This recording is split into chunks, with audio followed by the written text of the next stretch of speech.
আপনারা জানেন যে রাসূলুল্লাহ সাল্লাল্লাহু আলাইহি সাল্লাম মক্কা নগরীতে ওনারা দাওয়াত কাজ পরিচালনা করতেন, যেটা ওই অঞ্চলের অন্যান্য এলাকা থেকে ঘনবসতিপূর্ণ ছিল। এরপর উনি মদিনা শহরে গেলেন, সেটাও আরেকটি ঘনবসতিপূর্ণ এলাকা ছিল। অর্থাৎ এটি ছিল এমন একটি শহর যেখানে অনেক মানুষ কাছাকাছি বসবাস করত, কিন্তু আরব জনসংখ্যার একটি বড় অংশ ছিল আরব।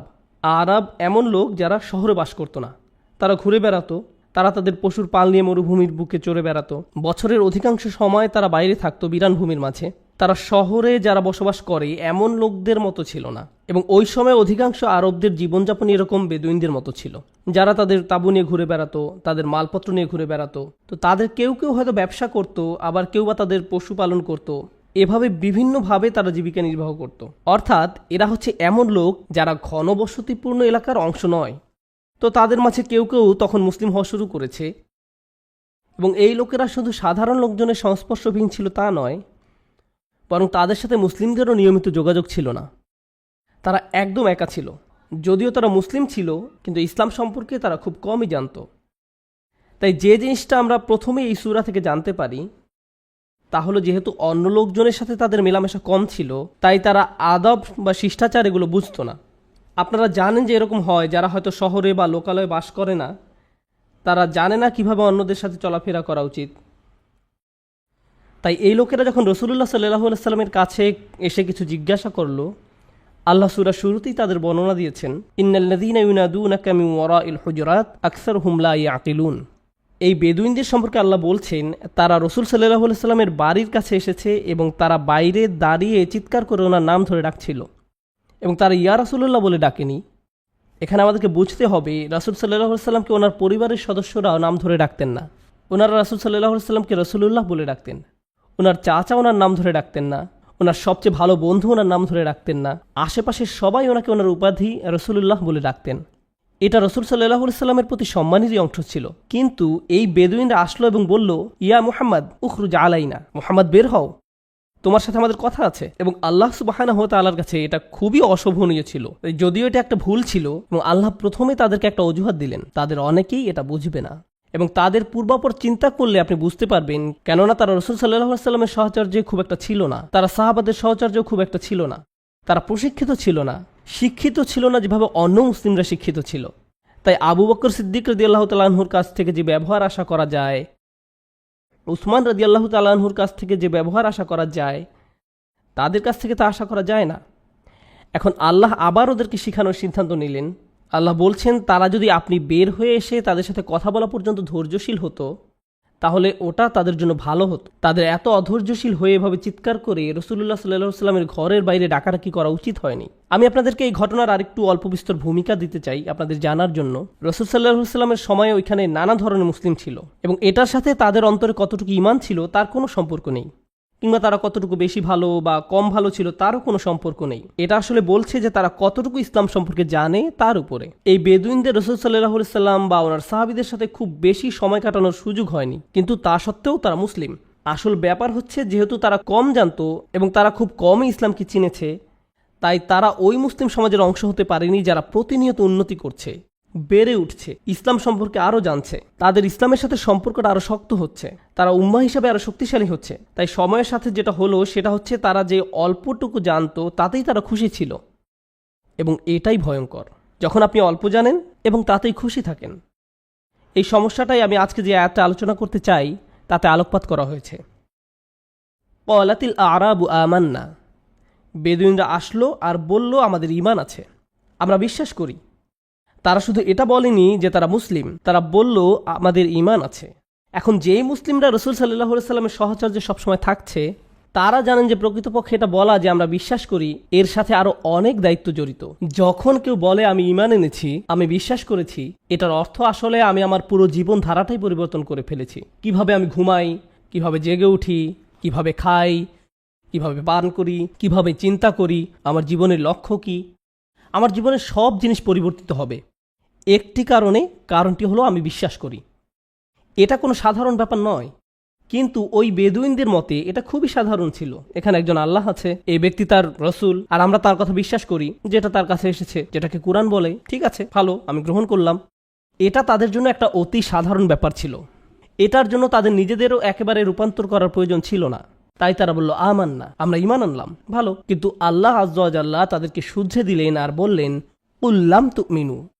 রাসূল সাল্লাল্লাহু আলাইহি সাল্লামকে ওনার নিজস্ব ব্যবহারের ধরন থেকে বের হয়ে তাদেরকে বলতে বলা হলো লাম তুমিনু, তোমরা ঈমান আনোনি, ওয়ালাকিন কুলু আসলামনা, বরং এটা বলো যে আমরা ইসলাম গ্রহণ করেছি। প্রসঙ্গক্রমে আমরা ইসলাম গ্রহণ করেছি, আমরা সমর্পণ করেছি, এটার মানে হলো আমরা শুধু প্রথম পদক্ষেপটাই নিয়েছি।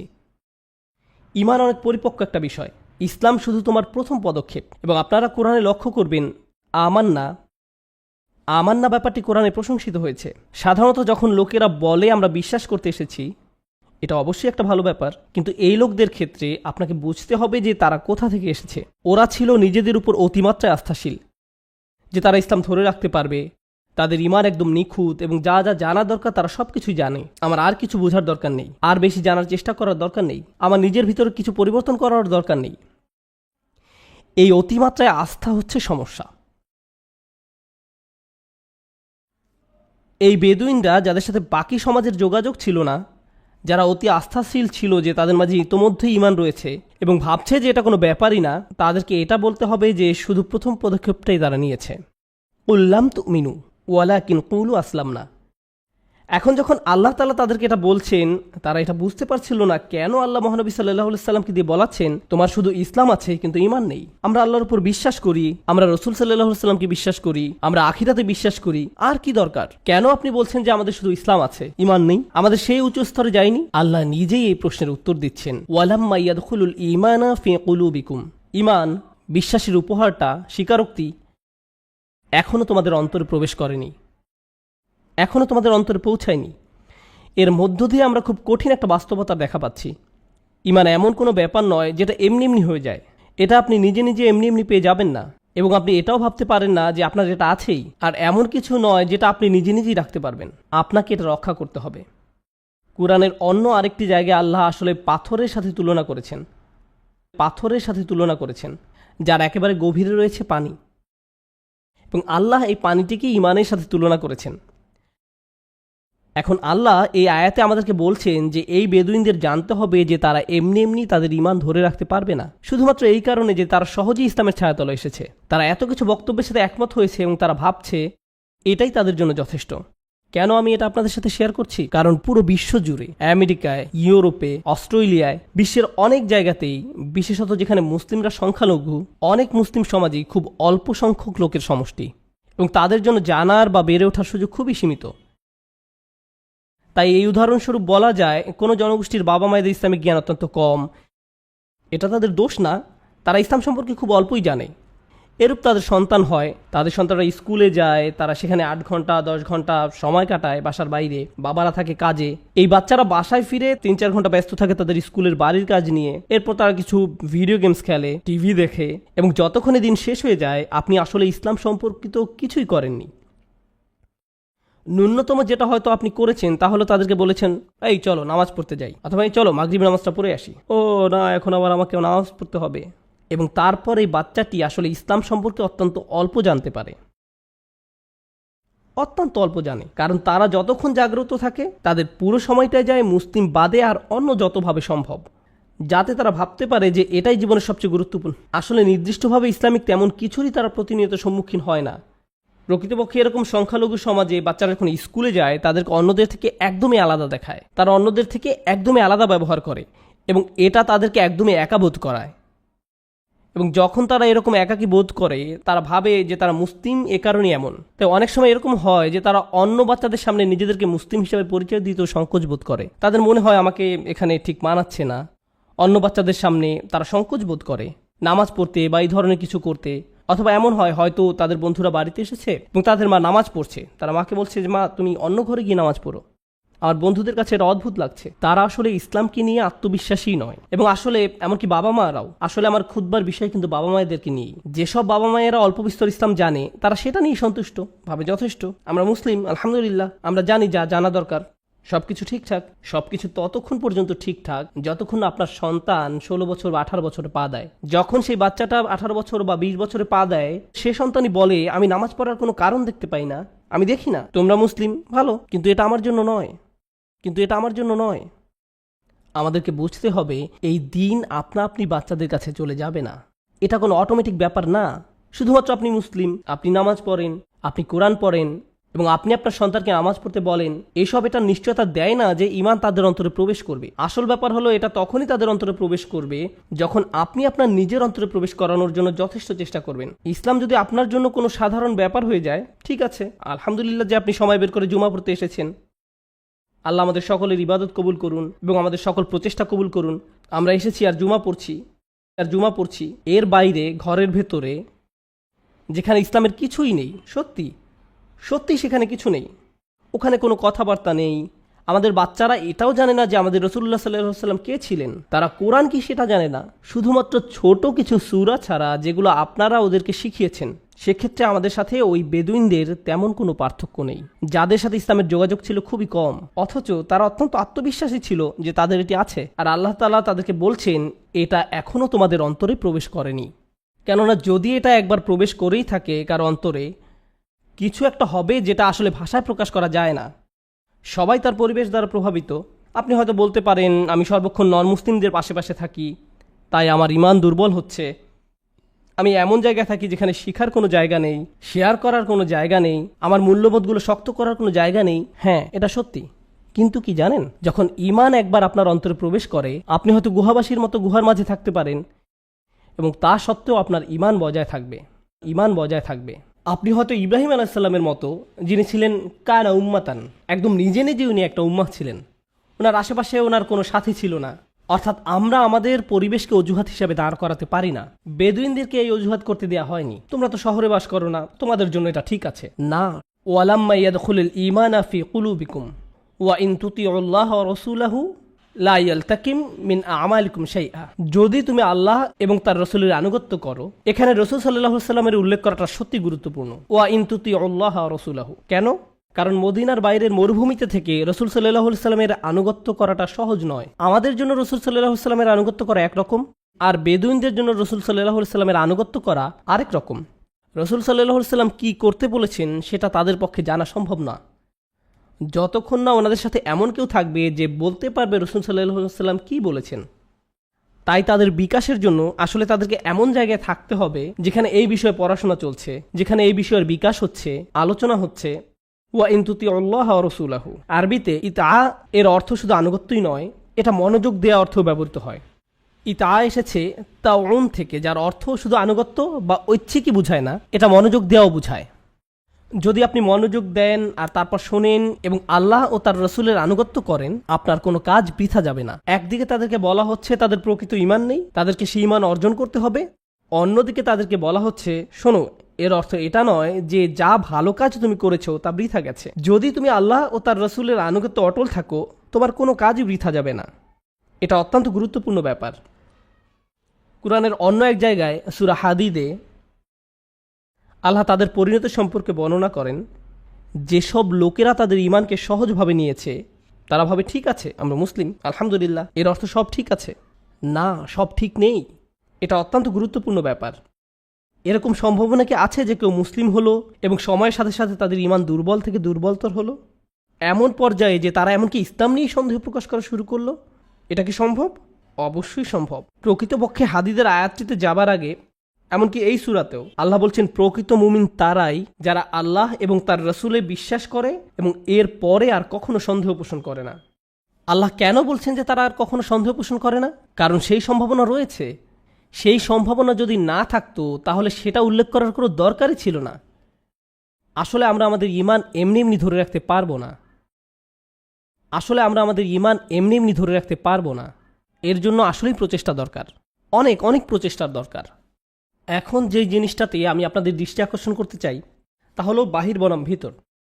এটি এই আয়াতের সবচেয়ে গভীর শিক্ষা, যা বেদুইনদের জন্য শিক্ষা ছিল। বাহির বনাম ভেতর। যখন আপনি নামাজ পড়ছেন তখন এটি একটি বাইরে দৃশ্যমান কাজ, যখন আপনি ওযু করছেন সেটিও বাইরে দৃশ্যমান একটি কাজ, যখন আপনি কোরআন পড়ছেন সেটিও বাইরে দৃশ্যমান একটি কাজ। এইগুলো সেই ধরনের কাজ যেগুলো অন্যরা দেখতে পারে। যখন আপনি নামাজ পড়ছেন, আমি বলতে পারছি যে আপনি নামাজ পড়ছেন, কিন্তু এই সময় অন্য কিছু একটা ঘটতে পারে আপনার ভেতরে। কেউ হয়তো নামাজ পড়ছে কিন্তু তার চিন্তা আসলে অন্য কোনো জায়গায়। কেউ হয়তো কোরআন পড়ছে কিন্তু তারা কি পড়ছে তাতে তাদের মনোযোগ নেই। বুঝতে পেরেছেন? আল্লাহ আমাদের ভিতরে যে পরিবর্তন হচ্ছে সেটা দেখতে চান। ওয়ালাম্মা ইয়াদখুলুল ঈমানা ফি কুলুবিকুম, ঈমান তোমাদের অন্তরে প্রবেশ করেনি। একদম হৃদয়ের গভীরে আপনি কি চিন্তা করেন, আপনার জীবনের লক্ষ্য কি, আপনি টাকা রোজগার করছেন কেন, আপনি কাজ কেন করছেন, আপনার সন্তানদেরকে নিয়ে আপনার পরিকল্পনা কি, আপনার নিজের জীবনের উদ্দেশ্য কি, আপনি অস্তিত্বের কারণ কি। প্রত্যেকের আর্থিক লক্ষ্য আছে। আপনি ভাবেন যে এই পরিমাণ অর্থ আমি এই বছর উপার্জন করব, এত পরিমাণ সঞ্চয় করতে চাই, ওই জায়গায় আমি জমি কিনতে চাই, এই পরিমাণ অর্থ আমাকে পরিশোধ করতে হবে। এই প্ল্যানগুলো আপনার মাথায় থাকে, কিন্তু আল্লাহকে নিয়ে আপনার লক্ষ্যগুলো কোথায়? এই প্রশ্নটাই আমি আমাকে করি এবং আপনাদের নিজেদেরকেও করা দরকার। এবং আপনার অর্থ, গাড়ি, স্কুল, বিয়ে, এসব সকল বিষয় নিয়ে আপনার মনে যেই চিন্তা আছে সেগুলো আপনার হৃদয়ে জায়গা করে ফেলে। আপনি সব সময় সেগুলো নিয়ে চিন্তা করেন। আপনি যখন গাড়ি চালান আপনি তখন চিন্তা করেন, বাসায় বসে থাকলে আপনি সেগুলো নিয়ে চিন্তা করেন। এর অর্থ এই জিনিসগুলোতে আপনার অন্তর পরিপূর্ণ হয়ে গেছে। আল্লাহ নিজের জন্য সেই জায়গাটি চান। আল্লাহ বলছেন না যে আপনি সেই চিন্তাগুলো করবেন না, কিন্তু এ সব কিছুর মাঝে আল্লাহর স্থানটি কোথায়? আমি আল্লাহর জন্য কি করছি? আমি আল্লাহর জন্য কি করছি? অন্যান্য ধর্মে সর্বত্র এটাই এখন দুনিয়ার চিত্র। আর সমাজবিজ্ঞানে এই জিনিসটা নিয়ে সবসময় বলেন যে এখন কিভাবে প্রধানমন্ত্রী খ্রিস্টান, হিন্দু, বৌদ্ধ, ইহুদি, এমনকি মুসলিমরাও তারা তাদের ধর্মকে খুব সহজভাবে নেয়। এটা এমন জিনিস যেটা তাদের বাবা মা তাদেরকে উত্তরাধিকার সূত্রে দেয়। তাই বেশিরভাগ সন্তান যারা আজকাল বড় হচ্ছে ধার্মিক হচ্ছে না, কারণ এটা শুধু তাদের বাবা মার একটি সংস্কৃতি। তারা এটাকে নিজেরা বিশ্বাস করে এমনভাবে দেখে না, তারা এটাকে দেখে তাদের সংস্কৃতি হিসাবে। যেমন ধরুন, আপনি একভাবে কাপড় পরেন, সেটা আপনার সংস্কৃতির অংশ। আপনি এক ধরনের খাবার খান, সেটা আপনার সংস্কৃতির অংশ। আমাদের সংস্কৃতিতে আমরা এইভাবে প্রার্থনা করি, আমাদের সংস্কৃতিতে এই ধরনের প্রথা আছে, এই ধরনের ঈদ বা এই ধরনের উৎসব আছে। এগুলো শুধুই সাংস্কৃতিক ব্যাপার। তারা কিন্তু বিরিয়ানি বা বাখলাবা খায় না, তারা পিৎজা খায়, তারা বার্গার খায়। তারা আমাদের থেকে ভিন্ন। তাই তারা যখন পুরাতন সংস্কৃতি থেকে বের হয়ে যায়, অনেকেই সাথে সাথে পুরাতন ধর্ম থেকেও বের হয়ে যায়। এটা শেষ, কারণ পুরো ধর্মটা তাদের কাছে শুধুই সংস্কৃতি ছিল। এটা তাদের কাছে শুধু কতগুলো বাহ্যিক নিয়ম কানুনের সমষ্টি ছিল মাত্র। অন্তরের ভেতরে কি হচ্ছে তার সাথে ধর্মের কোনো যোগাযোগ নেই। এটা খুবই গুরুত্বপূর্ণ ব্যাপার, কারণ আপনি একটি পুরো মুসলিম প্রজন্ম ওইভাবে হারাতে পারেন। গত বছর আমি মেক্সিকোতে গিয়েছিলাম একদিনের জন্য, মেক্সিকো সিটিতে।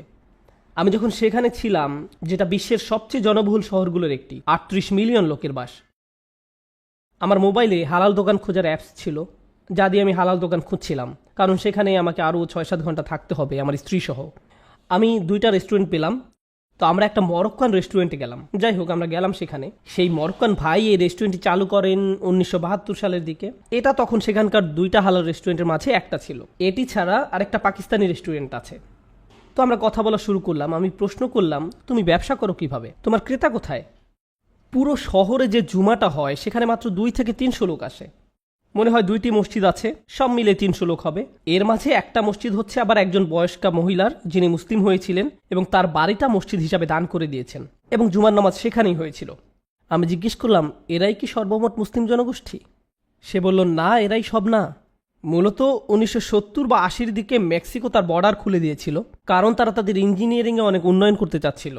তাই তারা তাদের বর্ডার খুলে দিয়েছিল। তখন সিরিয়া, জর্ডান, বাংলাদেশ, এরকম বিভিন্ন মুসলিম দেশ থেকে লোকজন আসলো সেখানে, লাখে লাখে লাখে লাখে। তারা বিভিন্ন ধরনের ইঞ্জিনিয়ারিং, মেকানিক্যাল, এই ধরনের টেকনিক্যাল কাজে সেখানে যোগ দিল। তো আমি জিজ্ঞেস করলাম, তারা সবাইকে আবার ফেরত গেছে? তারা সবাইকে আবার ফেরত চলে গেছে? সে বলল, না, তারা আছে, শুধু তাদের সন্তানরা আর মুসলিম নেই। তাদের সন্তানরা আর মুসলিম নেই। লাখে লাখে লোক, এবং মাত্র কয়েকশো লোক জুমা পড়ছে। এটা খুবই বাস্তব একটি ঘটনা।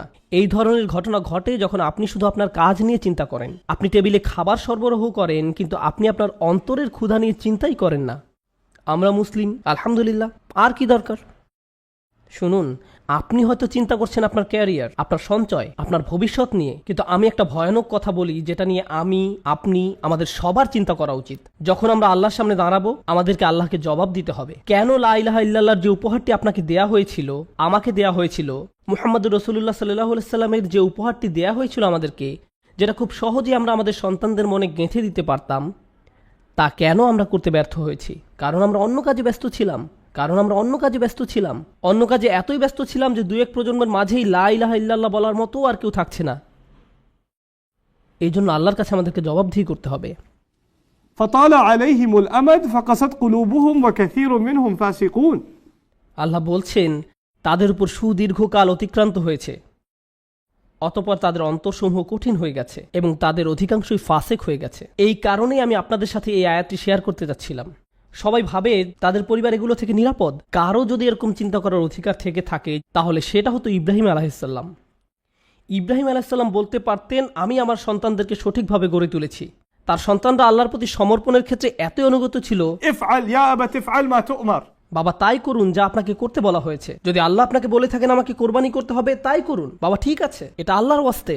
فلما أسلما وتله للجبين আল্লাহ আরও বলছেন, যখন তারা দুইজন আল্লাহর কাছে সমর্পণ করলো এবং সে তাকে জবেহ করার জন্য সাহিত্য করলো, এমনকি এই পিতা ইব্রাহিম আলাইহিসসালাম উনি নিজের সন্তানদের সম্পর্কে এতটাই চিন্তিত ছিলেন যে উনি আল্লাহর দিকে ফিরে বললেন, আমাকে ও আমার সন্তান সন্ততিকে মূর্তি পূজা থেকে দূরে রাখুন। উনি বলেননি ওয়াজনুবনি ওয়াজুরিয়াতি, আমাকে এবং আমার বংশধরদেরকে দূরে রাখুন। আর না আবুদাল আসনাম, উনি আল্লাহকে বলছেন, হে আল্লাহ, আমাকে এবং আমার ছেলেদেরকে মূর্তি পূজা থেকে রক্ষা করো, মূর্তি পূজা থেকে রক্ষা করো। উনি যদি বলতেন জুররিয়াতি, তাহলে বোঝাতো আমাকে, আমার সন্তানদের, তাদের নাতি নাতনি, তাদের নাতি নাতনি সবাইকে তুমি মূর্তি বা আইডল পূজা থেকে রক্ষা করো। উনি এতদূর পর্যন্ত চিন্তা করছেন না।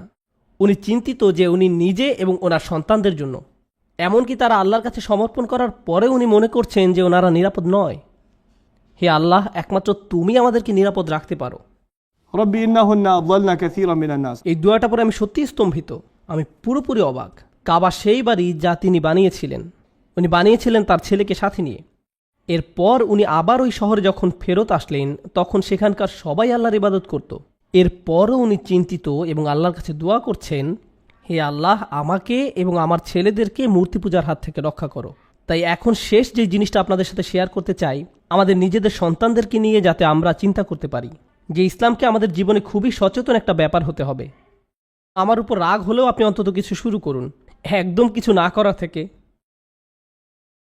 নিজের জন্য, নিজের পরিবারের জন্য, এটা আমাদের সকলের চিন্তার বিষয়। প্রত্যেকটি বাচ্চা যারা সন্দেহ করা শুরু করে, প্রত্যেকটি বাচ্চা যারা আল্লাহর কালেমার থেকে ভিডিও গেম নিয়ে বেশি ব্যস্ত, এটা আমাদেরই ক্ষতি। আপনাদেরকে আমি যেটা বলতে চাই সেটা হচ্ছে মূর্তি বা আইডল। ইব্রাহিম আলাইহিস সালাম মূর্তি বা আইডল নিয়ে চিন্তিত ছিলেন। আমাদের সেই সমস্যা নেই। এখানে কোনো মূর্তি নেই, কোনো ক্রস নেই। আমরা এটা নিয়ে চিন্তিত না যে আমাদের সন্তানরা কোনো মূর্তির পূজা করবে। কিন্তু আপনাকে বুঝতে হবে আসলে আইডলটা কি, আসনাম কি। প্রত্যেক প্রজন্মের একটা নিজস্ব আইডল আছে, প্রত্যেক সময়ের একটা নিজস্ব আইডল আছে। আমাদের আজকের সময় আইডল হচ্ছে আরেকটি ব্যাপার। আইডল হচ্ছে এমন জিনিস যেটার আপনি পূজা করেন, যেটার সাথে আপনার আশা আকাঙ্ক্ষা জড়িত, এমন জিনিস যেটা আপনার হৃদয়ে আল্লাহর স্থানটা দখল করে রেখেছে, এটাই আইডল। এবং আমাদের সময়ে খুব স্বাভাবিকভাবেই প্রযুক্তি আইডলে পরিণত হতে পারে। আমাদের সময় খুব সহজেই অর্থ কারো কারো আইডলে পরিণত হতে পারে, যেটার তারা পূজা করে, যেটা নিয়ে তাদের চিন্তা তা হলো অর্থ, বাইরের বেশভূষা, বিভিন্ন ইলেকট্রনিক যন্ত্রপাতি। এক সময় মানুষজন কান্না করত কারণ তারা হজ করতে পারেনি, আর এখন মানুষজন কান্নাকাটি করে কারণ তাদের কাছে আইফোন 6 নেই। তারা একটি আধ্যাত্মিক সংকটের মধ্য দিয়ে যাচ্ছে কারণ তাদের কোনো নির্দিষ্ট হয়তো ভিডিও গেম নেই। আমার PS3 আছে কিন্তু PS4 নেই। কি ভয়াবহ অবস্থা! বাচ্চারা এসব জিনিসের জন্য অঝরে কান্না করে। কি করেছি আমরা? আমরা আমাদের সন্তানদের জন্য আইডল তৈরি করেছি। তারা একদম নিষ্পাপ ছিল। আপনি তাদের সামনে যা দিবেন সে ওটাতেই মগ্ন হয়ে যাবে। এরপর তাদের সে অবসেশনের জন্য আপনি তাদেরকে দোষ দিতে পারেন না। আমি বলছি না যে আপনি তাদেরকে ওগুলো দিবেন না। আমার বাচ্চারাও গেমস খেলে, আমি নিজেও ওদের সাথে খেলি। কিন্তু এখানেই একটা ভারসাম্য বজায় রাখতে হবে। আপনার কাজ শুধু আপনার সন্তানদেরকে এসব বিলাসিতার জিনিস সরবরাহ করা নয়। তখন এই জিনিসগুলোই তাদের আইডলে পরিণত হয়। তারা শুধু এগুলোরই পূজা করে। তাদের পুরো জীবন শুধু এগুলোময় হয়ে যায়। কতবার আমি তরুণ মুসলিম ছেলে মেয়েদের কাছে ঘটনা শুনেছি, আমি আল্লাহকে বিশ্বাস করি না। আমি সারা দুনিয়ার কথাও বলছি না, শুধু টেক্সাসের কথা বলছি। শুধু টেক্সাসে আমি আল্লাহকে বিশ্বাস করি না। আমাকে একা থাকতে দাও, আমার ভিডিও গেম খেলতে চাই, একা থাকতে দাও। এই দুইটি জিনিস কিন্তু আলাদা কোনো ব্যাপার নয়। তার ক্ষেত্রে আল্লাহ অন্য ঈশ্বর বা ভিডিও গেম দিয়ে প্রতিস্থাপন হয়ে গেছে। যখন আপনি দিনে 8 থেকে 10 ঘন্টা গেমস খেলছেন, কিন্তু আমরা ভাবি আমরা মুসলিম, অন্তত জুমা তো পড়ি, অন্তত আমরা ঈদ তো পালন করি, ঈদে কিছু ভালো খাবার দাবার পানাই, তাই আমরা ঠিক আছি। ولما يدخل الإيمان في قلوبكم وإن تطيعوا الله ورسوله لا يلدكم من أعمالكم شيئا। আল্লাহ বলছেন, তুমি যদি আল্লাহ এবং তার রাসূলের অনুসরণ করো তোমার কোনো কাজ বৃথা যাবে না। আল্লাহ আপনার কোনো আমল নষ্ট করবেন না। শেষ যে উপদেশটা দিতে চাই আমার নিজেকে এবং আপনাদের সবাইকে, সন্তানদের ঈমান এবং তাদের জন্য আল্লাহর হেদায়েত আমাদের হাতে নেই। আমাদের সন্তানদের জন্য আল্লাহর হেদায়েত আমাদের হাতে নেই। আল্লাহ তাকে হেদায়েত দেন যাকে ওনার ইচ্ছা হয়। আপনি সর্বোৎকৃষ্ট পরিবেশ তাদেরকে দিতে পারেন, আপনি আপনার পক্ষে যতটুকু সম্ভব তা করতে পারেন। তা সত্ত্বেও দিন শেষে আমাদের সন্তানরাই তাদের নিজেদের সিদ্ধান্ত নেবে। রাসূল সাল্লাল্লাহু আলাইহি ওয়াসাল্লাম এমনকি ফাতিমা রাদিয়াল্লাহু তাআলা আনহার দায়িত্ব নেননি। না, উনি নেননি। ইয়া ফাতিমা বিনতু মুহাম্মদ ইত্তাকিল্লাহ ফা ইন্নী লা আমলিকু লাকি মিনাল্লাহি শাইআ। হে ফাতিমা, আল্লাহর প্রতি তোমার তাকওয়া তোমার নিজেরই থাকতে হবে, আল্লাহর ভয়ও নিজেরই থাকতে হবে। আল্লাহর সামনে আমি তোমাকে কোনো সাহায্য করতে পারবো না। রাসূল সাল্লাল্লাহু আলাইহি ওয়াসাল্লাম ওনার নিজের মেয়েকে বলছেন, তুমি একা, তোমাকে আল্লাহর সামনে দাঁড়াতে হবে, একদম একা। একা দাঁড়ানো, আমাদেরকে আমাদের সন্তানদেরকে একা দাঁড়ানোর জন্য তৈরি করতে হবে। আমাদেরকে আমাদের সর্বোচ্চ চেষ্টা করতে হবে, আর বাকিটা আল্লাহর হাতে আর তাদের হাতে। কিন্তু আমরা যেন এটা বলতে সমর্থ হই যে আমরা আমাদের সর্বোচ্চ চেষ্টা করেছি। আমার কথা হচ্ছে আমরা আমাদের সর্বোচ্চ চেষ্টা করছি না। আমি আবারও বলছি, ওটা আমাদের হাতে নেই। তারা কীরকম হবে শেষ পর্যন্ত তা তাদেরই হাতে। কিন্তু আমাদের জন্য পিছনে ফিরে এটা বলতে না হয় যে আমরা সঠিক সুযোগটি দেইনি। বাস্তব জীবনে আমরা কিভাবে এই কাজটা শুরু করতে পারি? কিভাবে আপনি ইসলামকে আপনার পরিবারের সদস্যদের হৃদয়ে পৌঁছাবেন, আপনার নিজের অন্তরে এবং আপনার পরিবারের অন্তরে? আমাদেরকে আসলে যেটা করতে হবে সেটা হলো এই দিন সম্পর্কে আমাদের কথা বলতে হবে। আমাদেরকে আলোচনা করতে হবে আল্লাহকে নিয়ে, আমরা কেন মুসলিম তা নিয়ে, কুরআনের অর্থ নিয়ে, কেন এই দিন একদম সঠিক তা নিয়ে কথা বলতে হবে, কেন এই দিন এত সুন্দর তা নিয়ে। আপনি জানেন আপনার সন্তানরা স্কুলে যায়, তাদের ক্রিশ্চিয়ান বন্ধু আছে, তাদের ইয়াহুদি বন্ধু আছে, তাদের নন মুসলিম বন্ধু আছে, এবং তারা বাসায় আসে আর জিজ্ঞাসা করে, বাবা কেন আমরা ভাবি যে আমরাই একমাত্র সঠিক ধর্ম? আরও তো কত ধর্ম আছে। আর আপনি যখন এটা শোনেন আপনি বলেন, আস্তাগফিরুল্লাহ, তুমি এসব কি বলছো? না না না, কোনো প্রশ্ন করা যাবে না। আপনাকে জানতে হবে কেমন করে এসব ব্যাপারে কথা বলতে হয়। এটাই সুযোগ। আপনার সন্তান এই ধরনের প্রশ্ন করছে, এটা তো ভালো জিনিস, এটা খারাপ জিনিস নয়। এটা তখনই খারাপ ব্যাপার যখন আপনি সেই প্রশ্নের উত্তর দিচ্ছেন না। এবং আপনি যদি না জেনে থাকেন যে কিভাবে এইসব প্রশ্নের উত্তর দিতে হয়, তাহলে বরং আপনি নিজেই পড়াশোনা শুরু করুন, অন্য কেউ এসে তাদেরকে শেখাবে না। পিতামাতা ভাবে যে না না, তাদের সানডে স্কুলে দিয়ে দিলেই হবে, তারা সেখানেই সব জবাব শিখবে। না, আপনার সন্তানের কাছে সেটাই গুরুত্বপূর্ণ যেটা আপনার কাছে গুরুত্বপূর্ণ। অন্য কেউ আপনার এই সমস্যার সমাধান করতে পারবে না। এই সমস্যার সমাধান আপনি বাইরে থেকে আমদানি করতে পারবেন না। এটা আপনার সমস্যা, আপনার নিজেকে নিজের শিক্ষিত করতে হবে। বিশেষত এই ধরনের ছোট কমিউনিটির জন্য, যেখানে আপনার চারপাশে শুধু নন মুসলিম থাকে। তাই এতে আশ্চর্যের কিছু নেই যে আপনি প্রতিনিয়ত প্রশ্নের সম্মুখীন হবেন। আপনি সব ধরনের প্রশ্নের সম্মুখীন হবেন সব সময়, কারণ আপনি মুসলিম। এর কোনো থামাথামি নেই, কোনো শেষ নেই। আপনার কিভাবে সেই প্রশ্নের জবাব দেওয়া উচিত যার জবাব আপনি নিজেই জানেন না? আল্লাহর কিতাব এতই শক্তিশালী, এই দিন এতই শক্তিশালী যে আপনি শুধু সেই প্রশ্নের জবাবই শিখবেন না, তৎক্ষণাৎ প্রশ্ন করাও শিখবেন। আপনি এমন অবস্থানে যাবেন যে আপনাকে প্রশ্ন করবে এমন হবে না, বরং উল্টো আপনিই প্রশ্ন করবেন। আপনি বলবেন, আমরা যা করি তার অর্থ নেই, আমার ধর্ম অর্থহীন, তাহলে এটা কি, তাহলে এটা কি, ওইটা কি, এগুলো তোমার কাছে কি অর্থ বহন করে, এটা কি তোমার কাছে অর্থপূর্ণ? আমরা নিজেরা সবসময় ডিফেন্সিভ থাকি, এটা প্রমাণ করি যে আমাদের প্রকৃতপক্ষে সেই ইমানটা নেই যেটা আমাদের থাকা উচিত। একবার যদি ইমানের সৌন্দর্য স্বাদ অনুভব করতে পারেন, আপনি তখন অন্যদের সাথে সেটা শেয়ার করতে চাইবেন। আমরা আমাদের সন্তান এবং নিজেদের এইরকম বিরান এলাকায় আমাদের দিনের প্রতিনিধি হিসেবে উপস্থাপন করতে চাই। আমি এখান দিয়ে গাড়ি চালিয়ে আসছিলাম ডালাস থেকে, কিন্তু আমি যখন এখানে আসছিলাম আমি ভাবছিলাম, এটা কেমন জায়গা, কোথাও কিছু নেই, শুধু খালি জায়গা পড়ে আছে বিস্তীর্ণ এলাকা জুড়ে। এবং এর মাঝেও আল্লাহ সিদ্ধান্ত নিয়েছেন যে আপনারা এখানে থাকবেন। লা ইলাহা ইল্লাল্লাহ বলে এমন লোক এখানে থাকবে। জানেন এর মানে কি? এই পুরো এলাকায় যদি ইসলাম সম্পর্কে কেউ না জেনে থাকে, তাহলে সেটা দায় আপনার সন্তানদের। আল্লাহ আমাদের এই জায়গায় কোনো কারণ সহই পাঠিয়েছেন। চাকরি আপনাকে আল্লাহ যে কোনো জায়গায় দিতে পারতেন। অর্থ আল্লাহর জন্য সেটা সহজ, কোনো সমস্যাই নয়। আল্লাহ মানুষকে কোনো জায়গায় সেটেল করেন কোনো নির্দিষ্ট কারণে। আল্লাহ মানুষকে কোনো জায়গায় সেটেল করেন অবশ্যই নির্দিষ্ট কোনো কারণে। আপনি এখানে আছেন কারণ দুনিয়ার এই জায়গাটাতে লা ইলাহা ইল্লাল্লাহ প্রয়োজন আছে, এই জায়গার সেটা দরকার আছে। এটা অন্য কোথাও থেকে ডাউনলোড হবে না, এটা আপনার থেকে আসবে, এটা আপনার থেকে আসবে, আপনার সন্তানদের থেকে আসবে। তাই আমাদেরকে এই দায়িত্ব নিতে হবে। আল্লাহ আমাদেরকে কাজ দিয়েছেন, আমাদেরকে স্বাস্থ্য দিয়েছেন, আমাদেরকে সুযোগ দিয়েছেন, আমাদেরকে এত এত রিজিক দিয়েছেন, আমাদেরকে শিক্ষা দিয়েছেন। এখন সময় হলো আপনার আল্লাহর দ্বীনকে কিছু দেবার। প্রথমে নিজের পরিবারকে শক্ত করুন এবং এরপর এমন ব্যক্তি হন যে এই দিনকে নিজের আশেপাশের লোকদের কাছে শেয়ার করে। আমি দোয়া করি যে আমরা সবাই এই বিষয়ে গুরুত্ব সম্পর্কে তাগিদ এবং আমাদের দায়িত্ব অনুভব করি এবং আমরা কেউ এমন ব্যক্তিতে পরিণত না হই যাদের কাছে ঈমান একটা ক্যাজুয়াল ব্যাপার, যাদেরকে বলতে হবে তোমার শুধু ইসলাম আছে, তোমরা এখনো ঈমানের স্বাদ অনুভব করনি। আমি আল্লাহর কাছে দোয়া করি যে উনি আমাদের সবাইকে সুযোগ দেন যেন আমরা ঈমানের স্বাদটা পাই। আল্লাহ আমাদের সেই ঈমান দিক এবং আমাদের সন্তানদের অন্তরে সেই ঈমান দিক এবং আমাদেরকে দায়িত্ববান অভিভাবক এবং কমিউনিটির দায়িত্ববান নেতায় পরিণত করুক। আমি দোয়া করি যে আল্লাহ আমাদের মুসলিমদের অন্তরকে একত্রিত করুন, যেন তারা শুধু শুক্রবার জুমাতেই মসজিদে একত্রিত না হয়, তারা তাদের বাসাতেও মিলিত হয় এবং তাদের সেই প্রত্যেকটি জমায়েত তাদেরকে আল্লাহ নিকটবর্তী করুক, আল্লাহ থেকে দূরে নয়। আমি দোয়া করি যে মুসলিমদের এই মিলন তাদের ভ্রাতৃত্ববোধকে শক্ত করুক, তাদের দিন বোঝাকে শক্ত করবে, তাদের পারস্পরিক ভালোবাসা বৃদ্ধি করবে। বাচ্চাদের অভিভাবকরা, সকল অভিভাবকরা নিজেরা বন্ধুত্ব করবে এবং তাদের বাচ্চারাও নিজেরা একে অপরের সাথে বন্ধু হবে। এভাবে আমাদের সন্তানরাও মুসলিম বন্ধুদের মাঝে বড় হবে যাদের উপর তারা বিশ্বাস করবে। এটা আমাদের বাচ্চাদের জন্য খুবই গুরুত্বপূর্ণ। আমি এই সব জিনিসগুলো এই কমিউনিটির জন্য দোয়া করি। আল্লাহ এই কমিউনিটিকে রক্ষা করুক এবং কমিউনিটির প্রত্যেকের রিজিকে বারাকা দান করুন। আমিন। বারাকাল্লাহু লি ওয়া লাকুম। আসসালামু আলাইকুম ওয়া রাহমাতুল্লাহ।